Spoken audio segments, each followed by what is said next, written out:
मैं भारत को भारतीयता की मान्यता के आधार पर फिर से खड़ा करना चाहता हूं, उस काम में लगा हूं।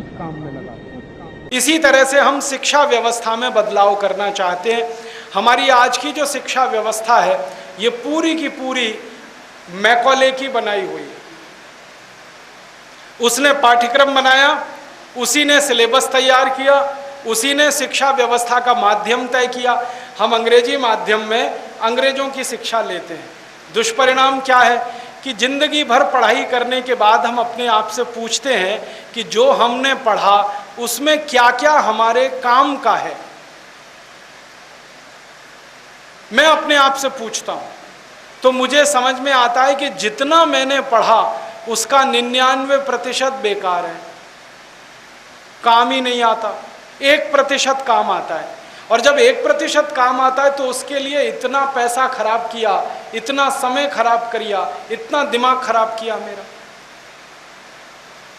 ऐसे ऐसे विषय हमको पढ़ाए जाते हैं जो जिंदगी में काम ही नहीं आते। मैंने मॉडर्न मैथमेटिक्स पढ़ा है, मॉडर्न एल्जेब्रा पढ़ा है, उसके इतने सारे फॉर्मूले मैंने पढ़े, आज तक कभी काम नहीं आए। एक फॉर्मूला पढ़ा, x + y whole square is equal to x square plus 2xy plus y square, x - y whole square is equal to x square minus 2xy plus y square. खूब रटा, खूब पढ़ा, इम्तहानों में लिख के आया, 100 में से 99 नंबर लाया। लेकिन अब मैं अपने आप से पूछता हूं कि x + y होल स्क्वायर का करूं क्या? मेरी जिंदगी में तो काम ही नहीं आया। अब मेरे टीचर को पूछता हूं, आपने मुझे ये क्यों पढ़ाया x + y होल स्क्वायर? मेरे तो काम नहीं आया। टीचर कहता है काम तो मेरे भी नहीं आया, मुझको किसी ने पढ़ाया तो मैंने तुमको पढ़ाया। ये भेड़िया धसान क्यों चला रहे हैं इस देश में? जो काम नहीं आता वो क्यों पढ़ा रहे हैं हमको? आप ईमानदारी से अपनी जिंदगी का एक अकाउंट लिखिए और उसमें अपने आप से पूछिए कि जितना आपने पढ़ा है उसमें से कितना याद है आपको। तो आप पाएंगे कि याद वही रहता है जो काम में आता है। जो काम नहीं आता दिमाग उसको भूल जाता है, क्योंकि दिमाग कचरा पेटी नहीं है, ये जीवित वस्तु है, बहुत होशियार है। फालतू चीज़ों को ये रखता नहीं है, निकाल के फेंक देता है। जो चीज़ काम नहीं आती वो याद नहीं रहती, जो याद नहीं रहती उसको पढ़ना क्यों और पढ़ाना क्यों? फालतू में दिमाग क्यों खराब करना? मैं अपने आप से सवाल पूछता हूं, उत्तर नहीं है। बचपन में मुझे पढ़ाया गया अमेरिका का पहला राष्ट्रपति कौन, क्या करूं उसका? मालूम है मुझे मालूम है कि जॉर्ज वॉशिंगटन अमेरिका का पहला राष्ट्रपति, लेकिन करूं क्या? मैं अगर सब्जी खरीदने जाता हूं और सब्जी बेचने वाले को कहता हूं देखो मुझको मालूम है अमेरिका का पहला राष्ट्रपति जॉर्ज वॉशिंगटन, वो सब्जी देगा? परचून की दुकान पे जाके कुछ खरीदूं और बताऊं उसको अमेरिका का दूसरा राष्ट्रपति कौन, वो परचून देगा मुझे? क्या काम आएगा मेरी जिंदगी में अमेरिका का पहला राष्ट्रपति? और अफसोस मुझे क्या है, अमेरिका का पहला राष्ट्रपति मुझे मालूम, दूसरा मालूम, तीसरा मालूम, 250 मालूम है, और मेरे घर के पहले पिता का नाम पूछ ले कोई तो मुझे नहीं मालूम। मेरे पिताजी का नाम मालूम है, पिताजी के पिताजी का मालूम है, उसके ऊपर जाते ही सब ब्लैंक, याद ही नहीं है मुझे। अब मेरी तीसरी पीढ़ी के पिता का नाम नहीं मालूम, अमेरिका की 250 पीढ़ियों के राष्ट्रपति का नाम मालूम है, करूं क्या? मूर्खों का मूर्ख मैं तो क्या करूं उसका?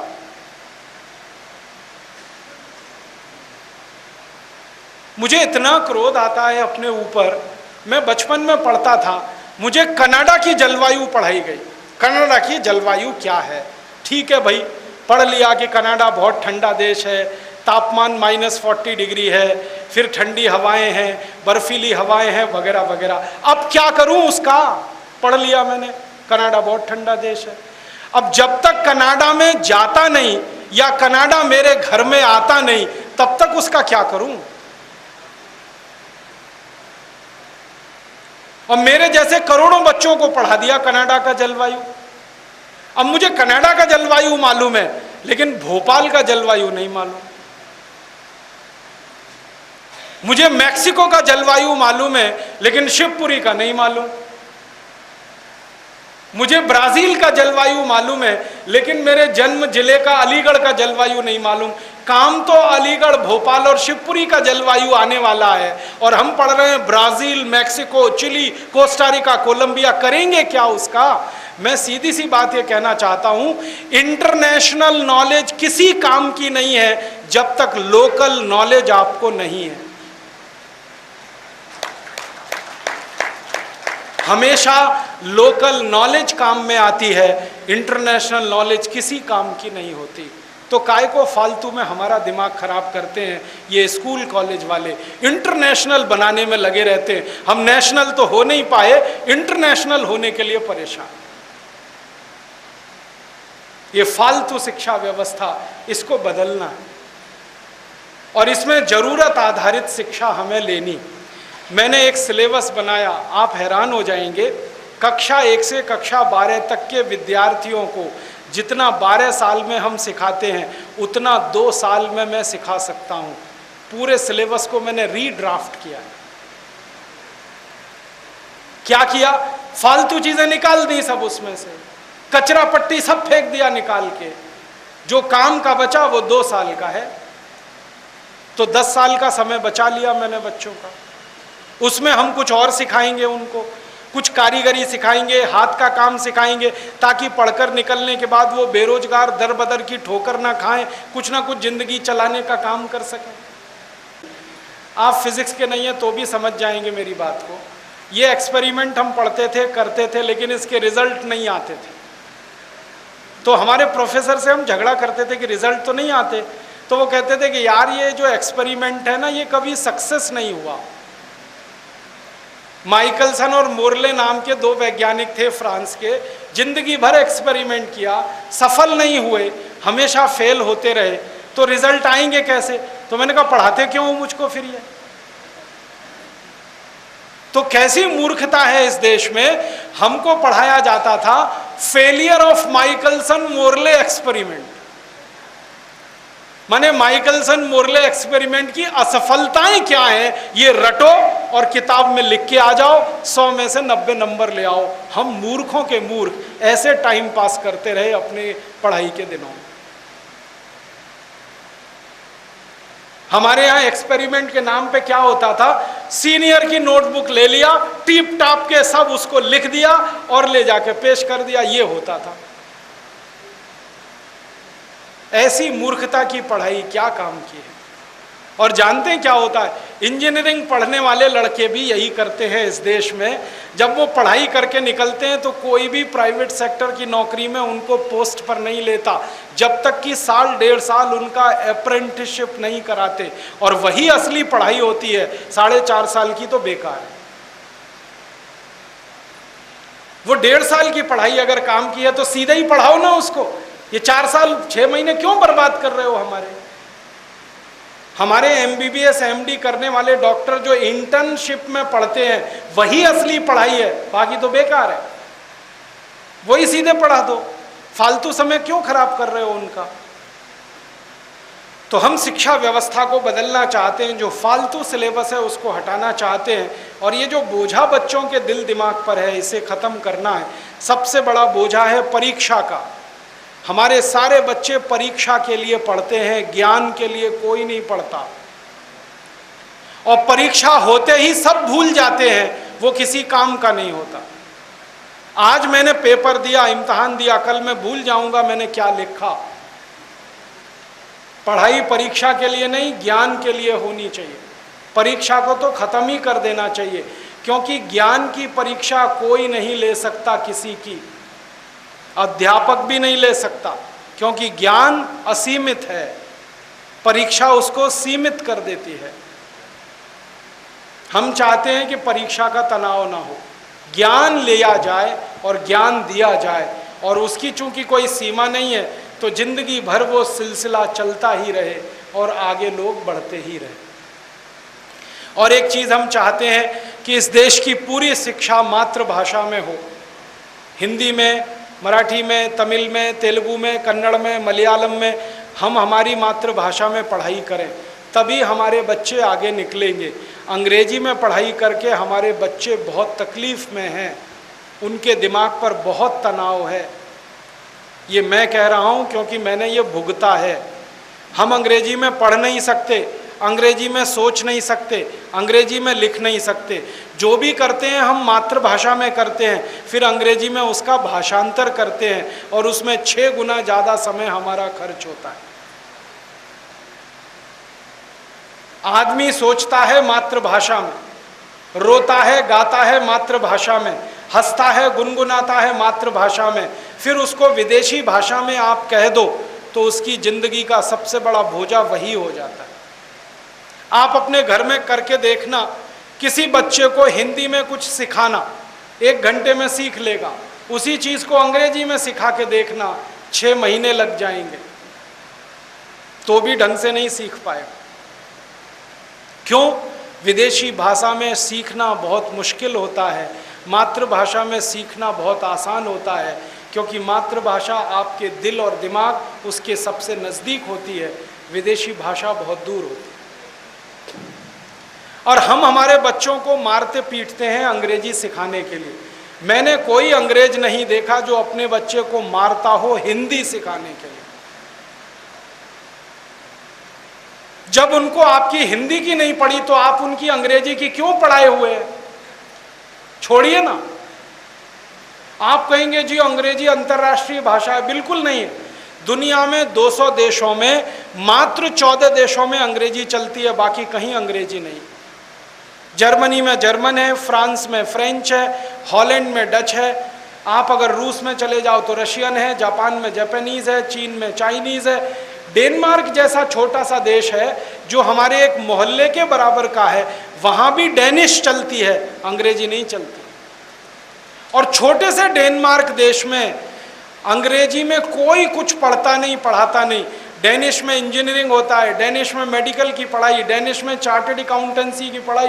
इतना छोटा देश जो 20 लाख की आबादी का है, वो अपनी मातृभाषा में पढ़ा सकता है, तो हम 115 करोड़ की आबादी के लोग क्यों नहीं मातृभाषा में पढ़ा सकते?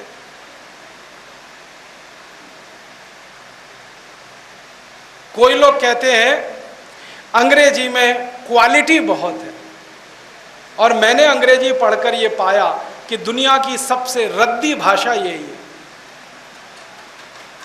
इसका कोई सिर और पैर नहीं है। हाँ, मैं अंग्रेजी के प्रोफेसरों से बहस करता हूं और पूछता हूं पीयूटी पुट, तो बीयूटी बुट क्यों नहीं? अगर सीयूटी कट, पीयूटी पट होना चाहिए।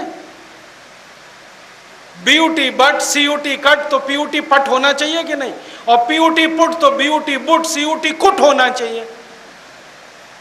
एक जगह यू ऊ हो गया, एक जगह यू आ हो गया। ये क्या चक्कर है भाई? यू तो यू है, कहां आ कहां ऊ? कोई सिर नहीं, कोई पैर नहीं। इतनी हंसी आती है मुझे अंग्रेजी पे। एक शब्द है अंग्रेजी का केमिस्ट्री, स्पेलिंग क्या है? CHEMISTRY, यही है ना? तो CHE माने केमिस्ट्री। तो अगर CHE में केमिस्ट्री होता है तो CHOPARA चोपड़ा में कोपड़ा क्यों नहीं होता? बताइए ना। और CHOPARA में चोपड़ा होता है तो केमिस्ट्री में चेमिस्ट्री क्यों नहीं होता? प्रोनाउंसिएशन क्या है? सन, SON। प्रोनाउंसिएशन क्या है? सन। अब डिफरेंशिएट कैसे करेंगे? SON सोन होना चाहिए, SUN अगर सुन होना चाहिए। SUN सन है तो हर जगह यू आएगा तो आ का ही उच्चारण होना चाहिए। फिर सु वाला उच्चारण कहां से आ गया यू का? और ओ हर जगह ओ है तो फिर आ वाला कहां से आ गया? SON में सन कैसे हो गया? सोन होना चाहिए। कुछ पता ही नहीं है, भेड़िया धसान है अंग्रेजी। अंग्रेजी का इतिहास पढ़ा तो पता चला 5वीं शताब्दी में तो जन्म हुआ इस भाषा का, मुश्किल से 1500 साल पुरानी है। उसके पहले तो अंग्रेजी थी ही नहीं दुनिया में। अब अगर हम हिंदी से इसकी तुलना करने लगे तो हिंदी तो हजारों साल पुरानी है, और संस्कृत से तुलना करें वो तो करोड़ों साल पुरानी है। और अंग्रेजी बहुत गरीब भाषा है। गरीबी पता है इनकी क्या है? इनके पास अपने शब्द ही नहीं है। लैटिन में से ले लिए, फ्रेंच से ले लिए, जर्मन से ले लिए, इटालियन से ले लिए, यहाँ से ले लिए और खिचड़ी बना के तैयार कर दी। अपने शब्द हैं ही। और शब्द इतने कम हैं अंग्रेजी में, चाचा हो, मामा हो, मौसा हो, फूफा हो, मामा का मामा, मौसा का मौसा, फूफा का फूफा, एक ही शब्द है अंकल। चाची हो, मामी हो, मौसी हो, ताई हो, बुआ हो, फूफी हो, फूफी की फूफी हो, एक ही शब्द है आंटी। कितने गरीब है। हमारे पास तो हर एक रिश्ते के लिए एक शब्द है। चाचा चाचा है, मामा मामा है, मौसा मौसा है, फूफा फूफा है। यहाँ तो अंकल में पता ही नहीं चलता कि वो चाचा है कि मामा है कि मौसा है। बोलते रहते हैं अंकल अंकल, आंटी आंटी। और कुछ तो अंग्रेजी के शब्द इतने विचित्र हैं जिनके अर्थ आपको नहीं मालूम, क्योंकि आपने बोलना तो ऐसे ही शुरू कर दिया बिना अर्थ के। हम अंग्रेजी के बहुत सारे शब्द बोलते हैं। इस देश में अंग्रेजी कम पढ़े लिखे लोग, हिंदी भी कम पढ़े लिखे लोग, बीच के लोग हैं। ना अंग्रेज हो पाए ना हिंदुस्तानी रह पाए, बीच के हो गए। तो घासलेट हैं वो सब। अब उनकी घासलेट क्या है वो दिखाता हूँ आप। किसी के घर में जाता हूँ, पिताजी का नाम रामदयाल, माताजी का नाम गायत्री देवी, बेटे का नाम टिंकू। अब मैं पूछता हूं कि रामदयाल स्वदेशी, गायत्री देवी स्वदेशी, ये टिंकू विदेशी कहां से आ गया?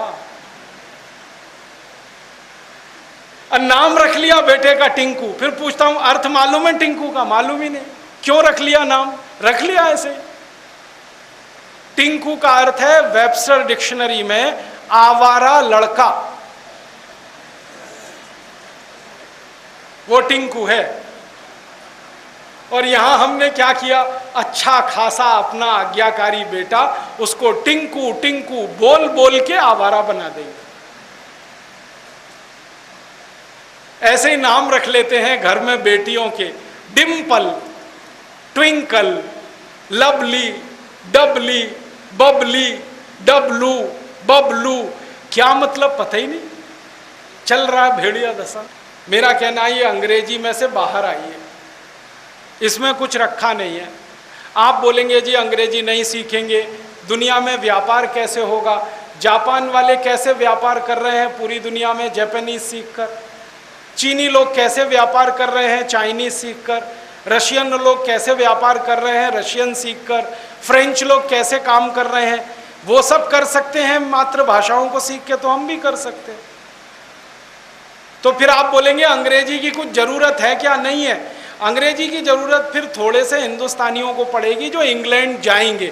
तो जब जाएंगे तो वीज़ा के समय उनको महीने 2 महीने सिखा देंगे, चले जाएंगे, काम चला के वापस आ जाएंगे। कौन सा उनको एक्सपर्ट बनाना है? ये बच्चों को पहली कक्षा से अंग्रेजी क्यों पढ़ा रहे हैं? ये सब तो इंग्लैंड जाने वाले नहीं है, क्योंकि इंग्लैंड इनको आने भी नहीं देगा अपने यहाँ, क्योंकि उनके यहाँ इतनी जगह नहीं है। वीज़ा के कानून इतने कड़क कर दिए हैं कि अब जल्दी घुसना इंग्लैंड में संभव नहीं है। क्यों सबको मार मार के अंग्रेजी सिखा रहे हैं? और ऐसी हास्यास्पद स्थिति होती है कभी तो मैं किसी के घर में चला जाता हूँ, अंग्रेजी पढ़ने वाले बच्चे, उनके माता पिता कहते हैं देखो बेटा अंकल आए हैं जरा पोएम सुनाओ। तो मैं उनसे कहता हूँ आपका बच्चा कविता सुनाए तो अच्छा, ये पोएम क्या होती है मेरे समझ में नहीं आती।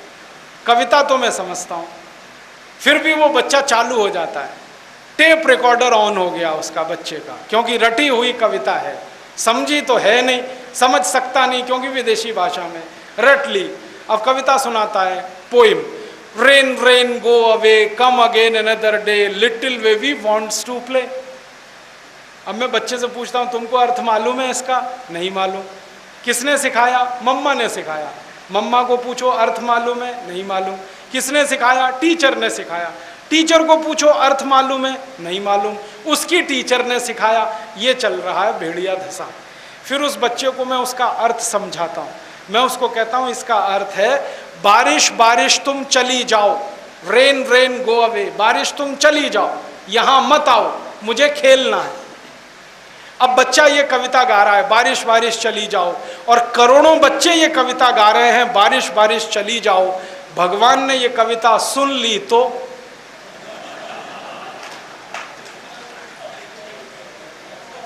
बारिश को वापस बुला लेगा भगवान, फिर यहां सूखा पड़ेगा, अकाल पड़ेगा, आप भूखे मरेंगे, मैं भूखा मरूंगा। ऐसी है विदेशी कविता। हम भारतवासी हैं, हमको बारिश चाहिए, क्योंकि भारत की 60% खेती बारिश पर जिंदा है, इसलिए हमको तो बारिश चाहिए। तो भारत की कविता जो होगी वो कैसी होगी? एक मराठी कविता सुनाता हूं बारिश की आपको। मराठी में एक कविता है, ये रे पाऊसा तुला देतो पैसा, पैसा झाला खोटा पाऊस आला मोठा। ये रे माने आओ आओ, पाऊसा माने बारिश। तो बच्चा बारिश को बुला रहा है, तुम जल्दी जल्दी आओ, नहीं आओ तो मैं पैसा देने को तैयार हूं, तुम आ जाओ, क्योंकि हमको बारिश की जरूरत है। कविताएं अपनी सभ्यता की जरूरत में से पैदा होती हैं, और वही बच्चों को सिखाई जानी चाहिए, क्योंकि वो सभ्यता का प्राण होती हैं, संस्कृति की आत्मा होती है। अब बच्चा ये रे पाऊसा सीखेगा तो भारतीयता की तरफ चला जाएगा, रेन रेन गो अवे सीखेगा, अंग्रेजियत की तरफ चला जाएगा। आप तय करो क्या करना है। मैं तो आपसे यही निवेदन करना चाहता हूं कि आप अपने बच्चों को ईमानदारी के साथ मातृभाषा सिखाएं, समझाएं, उसी में उनको पढ़ाई करने के लिए प्रेरित करें। वो मातृभाषा में जितने पक्के होंगे, दुनिया की कोई भी भाषा वो सीख लेंगे। हमारे हिंदुस्तान के बारे में अगर आप देखना चाहें तो देखिए, जितने महान वैज्ञानिक इस देश में हुए, सबने मातृभाषा में पढ़ाई की, इसलिए वैज्ञानिक हुए। ताजा उदाहरण देता हूं, डॉक्टर एपीजे अब्दुल कलाम, सबसे उच्च कोटि के वैज्ञानिक, उनकी 12वीं तक की पढ़ाई तमिल भाषा में हुई है, आपको मालूम। और जब उनको कहा गया कि आप इतने ऊंचे वैज्ञानिक कैसे बने, तो उन्होंने कहा 12वीं तक तमिल में पढ़ा, इसलिए इतना ऊंचा बन पाया। इस देश के एक और महान वैज्ञानिक हैं डॉक्टर विजय भटकर, जिन्होंने सबसे पहला सुपर कंप्यूटर बनाकर इस देश को दिया। डॉक्टर विजय भटकर की 12वीं तक की पढ़ाई मराठी में हुई है, और वो कहते हैं कि मैं इतना ऊंचा संशोधन कर सका क्योंकि मराठी में सोचता हूं, इसलिए। प्रोफेसर एमजी के मेनन, उनकी पढ़ाई मलयालम में हुई है। प्रोफेसर स्वामीनाथन, उनकी पढ़ाई तमिल में हुई है। ये जितने उच्च कोटि के वैज्ञानिक हुए, डॉक्टर सेठना, डॉक्टर भाभा, जिन्होंने पहला परमाणु बम का इस देश में परीक्षण कराया, ये सब वैज्ञानिक मातृभाषा में से निकले हुए हैं। और मैं आपको एक सच्चाई बताना चाहता हूं, कॉन्वेंट से निकला हुआ एक भी विद्यार्थी इस देश के उच्चतम वैज्ञानिक पद पर आज तक नहीं पहुंचा। कॉन्वेंट में से जो पढ़कर निकले हैं ना, वो साइंटिस्ट नहीं बने, साइंटिफिक मैनेजर हो गए। साइंटिस्ट होना अलग है, साइंटिफिक मैनेजर होना बिल्कुल अलग काम। साइंटिफिक मैनेजर माने क्लर्क, क्लैरिकल काम वो ही कर पाते हैं, क्योंकि जो मातृभाषा में चिंतन नहीं कर सकते, वो मूल आविष्कार नहीं कर सकते, और जो मूल आविष्कार नहीं कर सकते, वो वैज्ञानिक नहीं हो सकते। इसलिए मातृभाषा में पढ़ाइए, मातृभाषा में सिखाइए। दोस्तों, सबसे पहले तो चैनल सब्सक्राइब करें, फिर लाइक, कमेंट और शेयर करें, और हाँ, हमारा एंड्रॉयड ऐप डाउनलोड करना ना भूलें।